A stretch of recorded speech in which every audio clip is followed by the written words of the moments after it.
a slush fund of $1.8 billion designed to pay compensation to people prosecuted for storming the seat of American democracy.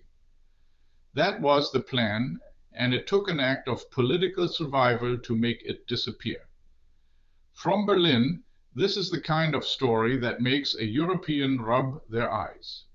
In most of Europe, the idea that a government would set aside nearly $2 billion of taxpayer money to reward the very people who attacked the Parliament would be a scandal that topples a chancellor.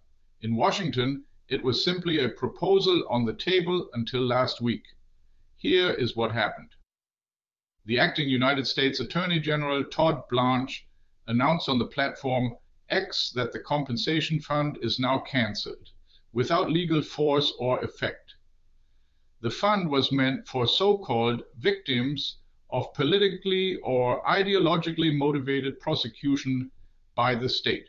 On paper, that sounds noble. In practice, critics warned it was a vehicle to hand public money to supporters of President Donald Trump, who had joined the assault on the Capitol in January 2021 and were charged under the Biden administration.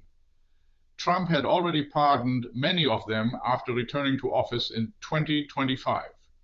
The fund would have paid them on top. What is striking is who stopped it, not the opposition. The pressure came from inside Trump's own party. Two Republican senators, John Cornyn of Texas and Thom of North Carolina, both members of the Judiciary Committee, refused to support Blanche's confirmation as Attorney General until the fund was formally withdrawn in writing. The committee votes on Blanche this coming Tuesday, so Blanche wrote the letter. The fund vanished, and his path to the top law enforcement job in the country is now clear. Read that sequence again. The man whose confirmation depended on killing the fund is the same man who signed its death certificate. That is the deal. From the outside, it looks less like justice prevailing and more like a transaction quietly settled between allies. And there is a second story this week that Americans should not skip past. The bank Capital One is defending itself against a lawsuit from the Trump Organization over closing the family company's accounts. The bank's reason, stated in a court filing, is remarkable. Its anti-money laundering team, after months of analysis, flagged transaction patterns that United States banking regulators specifically warn about. This is the first time a bank has formally linked the closure of Trump family accounts to money laundering risk. Not an opponent, not a prosecutor, a commercial bank protecting itself.